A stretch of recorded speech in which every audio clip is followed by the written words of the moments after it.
नमस्कार. मी डॉक्टर निखिल मुसळे. मी बालरोगतज्ञ आहे. आता आपण बातम्यांमध्ये पाहतोच आहोत, की चीनमध्ये कोविड नंतर आता परत एकदा आणखी एका व्हायरसचं एपिडेमिक आलेलं आहे आणि त्याचं नाव आहे ह्यूमन मेटानिमो व्हायरस म्हणजेच ज्याला की HMPV असं आपण म्हणतोय. तर आता याच व्हायरसच्या 2 केसेस बंगळुरूमध्ये सुद्धा आढळून आलेल्या आहेत. असं आजच बातमीमध्ये पाहिलं. तर मग आज आपण या आजच्या व्हिडिओमध्ये या व्हायरसबद्दल काही माहिती जाणून घेऊयात आणि बघूयात की नेमका हा व्हायरस आहे तरी काय?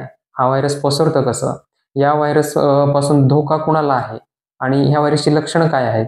आणि ह्या व्हायरसचं इन्फेक्शन होऊ नये म्हणून मग आपण काय काळजी घेतली पाहिजे? तर चला तर मग सुरुवात करूया आजच्या व्हिडिओला. HMPV म्हणजेच ह्यूमन मेटान्युमो व्हायरस. हा व्हायरस जगाला 2001 साली माहिती झाला. 2001 सालापासून हा व्हायरस अस्तित्वात असल्याची माहिती जगाला आहे.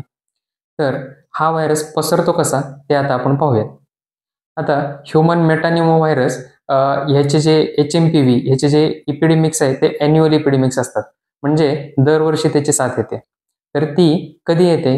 तर ते एपिडेमिक्स असतात late winter and early spring म्हणजेच हिवाळ्याच्या शेवटी याची साथ येत असते.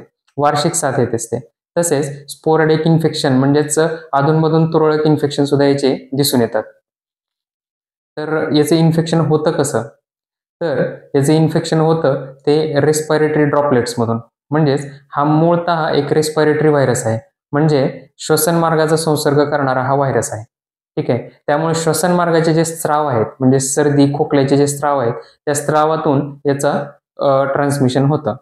या व्हायरसचा इन्क्युबेशन पिरियड आहे 3 ते 5 दिवस. म्हणजे एखाद्याला इन्फेक्शन झाल्यानंतर 3 ते 5 दिवस त्याला लक्षणं येत नाही. 3 ते 5 दिवसानंतर त्याला लक्षणं यायला सुरू होतात.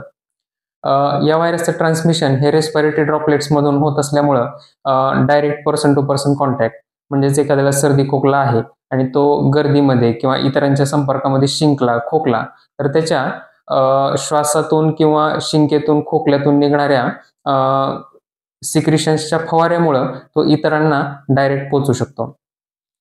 तसंच आलिंगन दिल्यानं किंवा शेक हँड केल्यानं कारण जनरली ज्यांना सर्दी खोकला आहे ते आपल्या नाकाला तोंडाला हात लावतात आणि त्यांच्या हाताला ते जंतू लागतात आणि हा व्हायरस हाताला लागलेला जेव्हा ते इतरांना शेक हँड करतात तेव्हा इतरांना तो पसरू शकतो. तसंच कॉन्टॅमिनेटेड सर्फेसेस म्हणजेच टेबल किंवा टॉवेल असेल, एकमेकांचा टॉवेल शेअर केल्यामुळं, रुमाल शेअर केल्यामुळं किंवा कीबोर्ड असेल तर याच्यामधून सुद्धा हा व्हायरस पसरू शकतो.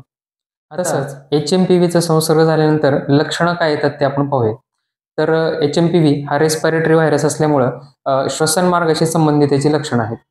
तर मोस्ट कॉमन लक्षण जे आहे ते म्हणजे ताप येणं. ठीक आहे. 100.4 डिग्री फॅरेनहाईटपेक्षा जास्त ताप येतो. कोल्ड म्हणजे सर्दी होते.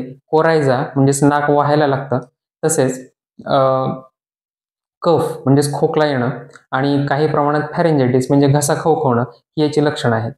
जर सिव्हिअर हे इन्फेक्शन जर छातीमध्ये उतरलं म्हणजे लोअर रेस्पिरेटरी ट्रॅक्ट इन्फेक्शन जर झालं तर मग ब्रॉन्कायटिस, ब्रॉन्क्युलायटिस किंवा विझिंग म्हणजे छाती घरघरणं तसेच रिट्रॅक्शन्स अँड टॅकिपनिया म्हणजे धाप लागणं आणि श्वास घ्यायला त्रास होणं ही लक्षणं देखील येऊ शकतात.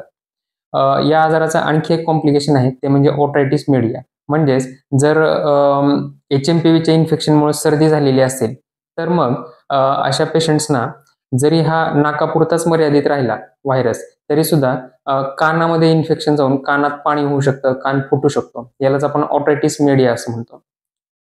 तर ही काही या आजाराची लक्षणं आहेत. एक समराईज करतो. कोल्ड, रिनोरिया, फीवर, फॅरेंजायटिस, कफ, विझिंग, टॅकिपनिया अँड रिट्रॅक्शन्स आणि सिव्हिअर केसेसमध्ये ऑक्सिजन सुद्धा रक्तातला कमी होऊ शकतो. तर ही काही या आजाराची लक्षणं आहेत. तर सिरियस आजार कोणामध्ये होऊ शकतो हे आता आपण पाहूया.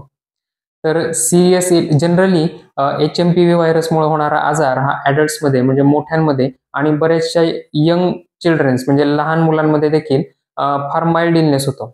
सर्दी, खोकला, ताप अशा प्रकारचा आजार होऊन काही दिवसामध्ये ते 1 आठवड्यामध्ये हे बरे होऊन जातात. घरी ट्रीटमेंट घेऊन सुद्धा ते बरे होऊ शकतात. मग सिरियस इलनेस होण्याची शक्यता कोणामध्ये आहे? तर ज्यांची रोगप्रतिकार शक्ती कमी आहे अशा वयोगटामध्ये आणि अशा माणसांमध्ये याचं सिरियस इन्फेक्शन म्हणजे सिरियस आजार होण्याची शक्यता आहे. तर असे कुठले वयोगट आहेत? Young infants, elderly people more than 65 years of age आणि इम्युनो कॉम्प्रोमाइज्ड इंडिव्हिज्युअल्स. म्हणजेच 1 वर्षाच्या खालचे बाळ, 65 वर्षांच्या वरचे म्हातारी माणसं आणि ज्यांच्यामध्ये रोगप्रतिकार शक्तीची कमतरता आहे अशी माणसं. तर असं का होतंय ते पाहूयात. तर 1 वर्षाच्या खालच्या लहान बाळांमध्ये रोगप्रतिकार शक्ती कमी असते. आईकडून नाळेद्वारे मिळालेली जी अँटीबॉडीज असतात त्या अँटीबॉडीज पहिले 6 महिने बाळाचं रक्षण करतात. पण जेव्हा या अँटीबॉडी रक्तातून संपुष्टात येतात तेव्हा मग बाळ हे आजारांना ससेप्टेबल होतं. मग ते कोणत्याही इन्फेक्शनला असेल आणि लवकर आजारी पडतात. त्यामुळं अशा बाळामध्ये म्हणजे जनरली 6 महिने ते 1 वर्षाच्या बाळांमध्ये आणि कधी-कधी 6 महिन्यापेक्षा खालच्या बाळांमध्ये देखील हे सिरियस इन्फेक्शन किंवा या आजाराची सिरियस लक्षणं दिसू शकतात. आणि 65 वर्षांपेक्षा मोठ्या वय जास्त असलेल्या म्हाताऱ्या माणसांमध्ये देखील रोगप्रतिकारशक्ती कमी झालेली असेल तर मग त्यांच्यामध्ये देखील शिवाय इतर काही आजारांमुळे जर त्यांचं हेल्थ स्टेटस म्हणजेच आरोग्य जर खालावलेलं असेल तर अशा 65 वर्षांवरील म्हाताऱ्या माणसांमध्ये देखील या आजाराची सिरियस लक्षणं दिसू शकतात. तिसरा गट आहे इम्युनो कॉम्प्रोमाइज्ड इंडिव्हिज्युअल्स. म्हणजे काही पूर्वीपासून असलेल्या आजारामुळे किंवा इतर कुठल्या आजारासाठी चालू असलेल्या औषधांमुळे ज्या व्यक्तींची रोगप्रतिकारशक्ती कमी झालेली आहे, खालावलेली आहे, अशा व्यक्तींमध्ये देखील या आजाराची सिरियस लक्षणं दिसू शकतात. ज्या व्यक्तींना दम्याचा आजार आहे किंवा ज्या मुलांना, मुलींना, लहान बाळांना बालदमा आहे, अशांना HMPV इन्फेक्शनमुळं विझिंग इलनेस होऊ शकतो. म्हणजे त्यांच्या दम्याचं किंवा रिएक्टिव्ह एअरवे डिसीजचं एक्झासर्बेशन होऊ शकतं.